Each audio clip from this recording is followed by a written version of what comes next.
IAS बुडानी academy के faculty mister Rahul sir को बुलाना चाहूंगा। आपने अपना वैल्यूएबल टाइम हमें दिया sir. A lot of thanks for us by us. Thank you. Put your hands together loudly for Rahul sir.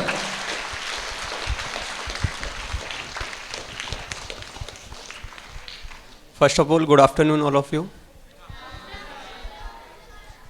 और समय की गरिमा का विशेष ध्यान देते हुए सर ने जो मुझे अभी बता भी दिया हल्का सा, तो मैं इतना ही कहना चाहूँगा आप लोगों से। बाकी तो हमारे अमित जी सर ने आपको सबको समझा दिया कि आपका कॉन्फिडेंस लेवल क्या था, आपका कॉन्फिडेंस और आपका जो मैटर कंटेंट था वो क्या था। और बड़ा अच्छा लगा जब आप लोगों को यहाँ पर अपन लोग देख रहे थे। मैं सोच रहा था कि शायद हम स्कूल जा रहे हैं तो 12th क्लास के बच्चे अक्सर करके हो सकता है इस कंपटीशन में भाग लेंगे या 10th क्लास के बच्चे भाग लेंगे, पर लेकिन यहाँ पर जब देखा गया तो काफ़ी छोटे छोटे चेहरे सामने आए और उन छोटे छोटे चेहरों को देख करके और भी अच्छा फील हुआ। और ये मैं भी अपना सौभाग्य समझ रहा हूँ कि ये मैंने पहली बार इस प्रकार के कंपटीशन में और इस स्कूल में आकर के देखा है।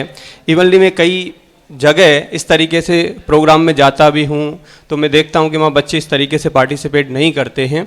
बाकी इस चीज़ के लिए मैं भी बड़ा शुक्रगुजार हूँ आप लोगों का कि आप लोगों ने इस तरीके से अपनी इस प्रतिभा को हमारे सामने रखा। लेकिन जिन लोगों ने जो भाग लिया है वो तो वेल एंड बेटर है, अच्छा है, और वो आप अपनी इसी तरीके से कॉम्पिटिशन्स जो होते हैं उनमें भाग लेते रहें और अपने आप को थोड़ा सा और प्रिपेयर करते रहें। कॉन्फिडेंस लेवल वाकई में आपका अच्छा था, उस चीज़ के लिए मैं बार बार कहूँगा। जो भी बच्चा यहाँ आ रहा था कॉन्फिडेंस लेवल अच्छा था। कंटेंट क्या था वो आपको भी पता होगा किस तरीके से है। कुछ कुछ लोगों ने अच्छा बोला और किसी किसी का कंटेंट मतलब सिमिलर चल रहा था कि ज़्यादा डिसाइड नहीं कर पा रहे थे। दूसरी बात मैं उन बच्चों के लिए कहना चाह रहा हूँ कि जो बच्चे कंपटीशन में भाग नहीं लिया है और वो अब पीछे बैठ करके अपने आप को नर्वस फील कर रहे हैं, तो वो भी नर्वस फील ना करें। क्योंकि जब बच्चों को प्राइज़ मिलता है, अवार्ड मिलता है और एक सम्मान मिलता है तो हमें भी लगता है कि अपन लोगों को भी इस तरीके से भाग ले लेना चाहिए था। लेकिन मैं यही कहना चाहूँगा उन बच्चों के लिए, स्वामी विवेकानंद जी ने भी एक बात कही है कि अपने आप को कमज़ोर समझना सबसे बड़ा पाप होता है। तो इस बात से हमें यही प्रेरणा मिलती है कि हमारे स्कूल में या अपनी लाइफ में हमें जहाँ भी मौका मिलता है इस तरीके के कॉम्पिटिशन्स का या कोई भी प्रोग्रामिंग का, तो हमारी स्किल्स डेवलप होती है।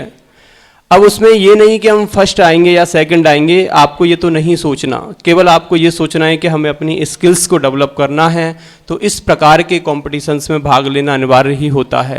तो सबसे पहली बात यही है कि आप अपने आप को कमज़ोर कभी भी मत समझो।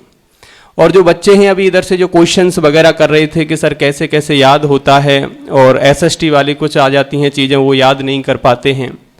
हालांकि सर ने भी बताया कि इस चीज़ को समझना ज़रूरी है, याद या रटने से बजाय। तो देखो एकेडमिक और एक जो हमारा कंपटीशन होता है, एकेडमिक जो आप प्रेजेंट में चल रहे हैं, अगर आपसे क्वेश्चन बनता है कि what is the basic different between competition and academic exam, तो नो डाउट एकेडमिक एग्ज़ाम के लिए बच्चे मोस्टली प्रिपेयर करते हैं कि केवल वो क्वेश्चंस पर ज़्यादा विशेष ध्यान देते हैं। क्वेश्चंस पर विशेष ध्यान देने का जो समय होता है वो केवल एग्ज़ाम से कुछ समय पहले का होता है। लेकिन आप 1 साल तक जब तक प्रिपेयर कर रहे हैं अपने आप को, तो उससे डेप्थ में जाकर प्रिपेयर करें। जो कॉन्फिडेंस लेवल आपका डेप्थ में जाकर के बनता है वो क्वेश्चंस बेस पर नहीं बनता। आप जब कंपटीशन की तैयारी आफ्टर 12th के बाद आओगे, ग्रेजुएशन के बाद आओगे, तो वहाँ पर आपको एकेडमिक को छोड़ करके कंपटीशन में केवल इतना सा फ़र्क मिलेगा कि एकेडमिक में एक लिमिटेड चीज़ें होती हैं कि मान लो इंग्लिश है कोई भी, उसके 10 चैप्टर हैं तो वो पढ़ने हैं। जीएस वाले पार्ट की बात करें तो history, polity, geography, economics, science वाला पार्ट भी जुड़ जाता है, फिजिक्स है, केमिस्ट्री है। तो ये सारी चीज़ें आ जाती हैं, तो ये अथाह बन जाती हैं इन कॉम्पिटिशन। अगर मैं एकेडमिक की बात करता हूं तो लिमिटेड चीज़ें हैं, लेकिन उसी लिमिटेड चीज़ को जब हम कंपटीशन में देखते हैं तो वही हमारी डेप्थ बेस में चली जाती हैं। तो मैं ये चाहूँगा कि अगर आप लोग एनसीईआरटी पढ़ रहे हैं तो उन्हें समझकर पढ़ें, और याद करने का जो तरीका है, जैसे सर बता रहे थे कि मूवी देखते हैं तो मूवी हमें याद रहती है। मैं तो इतना भी कहना चाहूँगा कि मूवी में जो एक्टर होता है या कोई भी विलन हो, वो जिस तरीके के पोज करता है ना, अपन लोगों को वो भी याद रहते हैं कि उसने उस वाले सॉन्ग पर ऐसे करके डांस किया था। उसका कारण है कि एक पिक्चर आपके माइंड में है। जो आप कहानी सुन रहे हैं, 2-2.5 घंटे की जो मूवी चल रही है, उसमें एक पिक्चर आपके सामने है। तो एसएसटी वगैरह याद करने के लिए या किसी भी सब्जेक्ट को याद जब आप कर रहे हैं तो आप अपने माइंड से याद करते हुए कि पिक्चर इमेजिन करें।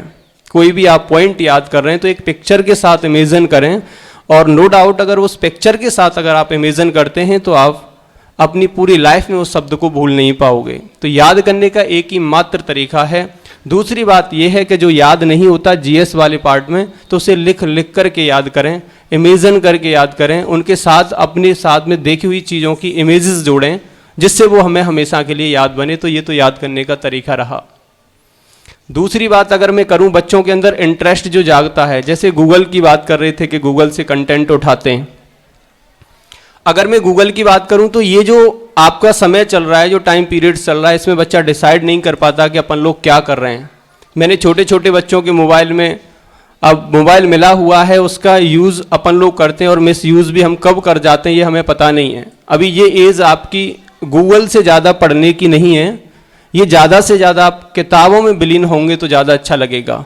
क्योंकि छोटे छोटे बच्चों के साथ केसेस मिले हैं, जब हम गूगल सर्च करते हैं तो गूगल से अपेक्षा, जैसे लॉकडाउन की स्थिति जो थी कोरोना काल में, बच्चों की ऑनलाइन क्लासेस दी गई, बच्चा ऑनलाइन क्लास पे फोकस कम करके गेम खेलने पर ज़्यादा फोकस करने लगा, और इस चीज़ से कई सारे नेगेटिव रिजल्ट भी देखने के लिए मिले हैं। तो जो पबजी गेम आया था, उस पबजी गेम के अंदर बच्चा ने बहुत इंटरेस्ट जगाया। तो गूगल पर अभी कम फोकस करके आप किताबों पर फोकस करो, एनसीईआरटीज़ जो आप पढ़ रहे हैं उन पर फोकस करो, जो आपको आपके 12th के बाद आपके कंपटीशन में आपके लिए काम आने वाली चीज़ें हैं। ये देखो, गूगल में इंटरेस्ट अगर आप जगा रहे हैं तो एक मानव शरीर के अंदर पीयूष ग्रंथि से एक डोपामाइन नाम का हार्मोन्स निकल रहा है। जैसे हमें किसी चीज़ को देख करके खुशी होती है, हमें किसी चीज़ को सुन करके खुशी होती है, तो उसका मतलब है कि आपके शरीर के अंदर एक डोपामाइन नाम का हार्मोन्स है, और वो हार्मोन्स उन चीज़ों पर जब पहुंचता है तो हमें देखकर खुशी होने लगती है। माँ अपने बच्चे से प्रेम करती है, आपको किसी से बात करके आनंद की अनुभूति प्राप्त होती है, तो वो सारी चीज़ें हमारे बॉडी के अंदर एक हार्मोन सीक्रेट होने लगता है। अगर माँ आपसे प्रेम नहीं करेगी तो आपको उसके प्रति घृणा होने लगेगी, तो माँ के अंदर जो ऑक्सीटोसिन नाम का हार्मोन्स आता है उससे वो प्रेम करने लगती है। वही सेंस हमारी बॉडी, हमारा ब्रेन जो है, वो बच्चों का ब्रेन डोपामाइन नाम के हार्मोन्स को जब रिलीज करने लगता है तो बच्चे को गेम में इंटरेस्ट आने लगता है। तो वो डोपामाइन नाम के आप आदी और हैबिचुअल ना हो जाएं, इसीलिए आप मोबाइल से थोड़ा सा दूर रहें अभी इस टाइम पर। आफ्टर सम टाइम आपको ये पता चल जाएगा कि जो मोबाइल का यूज़ है वो क्या है, और तब आप मोबाइल को यूज़ करते हैं तो बिल्कुल अच्छा है। मोबाइल में वो सारी चीज़ें हैं कि आपकी, जैसे मान लो कि छोटी छोटी चीज़ें आप कहीं भी सर्च करते हैं तो इतनी जल्दी किताबों में नहीं मिलती, लेकिन मोबाइल में तुरंत डाला और तुरंत आ जाता है। आप इंग्लिश की कोई भी वोकैब याद कर रहे हैं तो वोकैब याद करने के लिए अगर आपको बुक दी जाती है कोई भी, तो उसमें से वोकैब याद करते हैं तो वो याद रहेगी। मान लो ई पॉइंट पर आपको कोई भी मीनिंग याद करनी है, आप सीधा अगर नेट पर गूगल करेंगे तो जिस समय गूगल किया है उस समय याद रहेगा। लेकिन अगर आप बुक में जाकर के उसे खोजेंगे और तब ई पॉइंट की अगर आपको याद करेंगे तो आपको वो याद हमेशा बनी रहेगी। तो अभी जो आपका माइंड जो है वो केवल बुकों के लिए ज़्यादा होना चाहिए गूगल की अपेक्षा। हालांकि मैं गूगल के फेवर में भी यही कहूँगा कि गूगल बहुत अच्छी चीज़ है, जिससे हमें छोटी छोटी चीज़ों का तुरंत पता लग जाता है, और अच्छा भी है, समय की काफ़ी बचत होती है। लेकिन अभी आप दूसरी चीज़ों के प्रति हैबिचुअल ना हो जाएं, क्योंकि अभी आपको जितना समझ में आता है उतना करने के बजाय आप एक्स्ट्रा चीज़ें करने लग जाते हैं।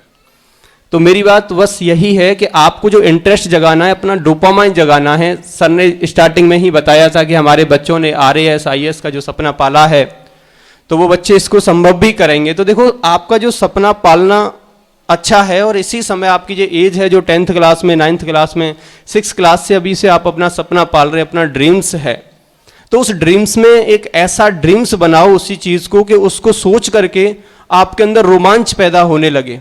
आप जब उस ड्रीम को सोच रहे हैं तो आपको और कुछ दुनिया में दिखाई ना दे, केवल वो ड्रीम आपको दिखाई दे, तभी आप उस ड्रीम को अचीव कर सकते हैं। जब आप ड्रीम को सोचें तो ड्रीम के सोचने के समय आपकी बॉडी के अंदर चलने वाला ब्लड की रफ्तार बढ़ जाए, और आप उसके प्रति कार्य करने के लिए अपने आप को डेडिकेट करें कि मुझे ये ड्रीम पाला है, इसको मुझे हासिल करना है। तो ड्रीम पालना बहुत अच्छी चीज़ है, और आप लोगों ने इस तरीके से ये चीज़ें सोची हैं, तो मैं चाहूँगा कि आप इस पर खरे उतरें और अपने आप को इसी तरीके से करते रहें। फिर से स्वामी विवेकानंद जी की एक बात याद आ रही है। उन्होंने ये भी कहा था कि आपका संघर्ष जितना ज़्यादा होगा, आपकी जीत भी उतनी ही बड़ी होगी। तो आप संघर्ष करो और जीत अपनी हासिल करो। तो आज के कंपटीशन में भाग लेने वाले और न लेने वाले सभी बच्चों के लिए मेरी तरफ से धन्यवाद और थैंक यू।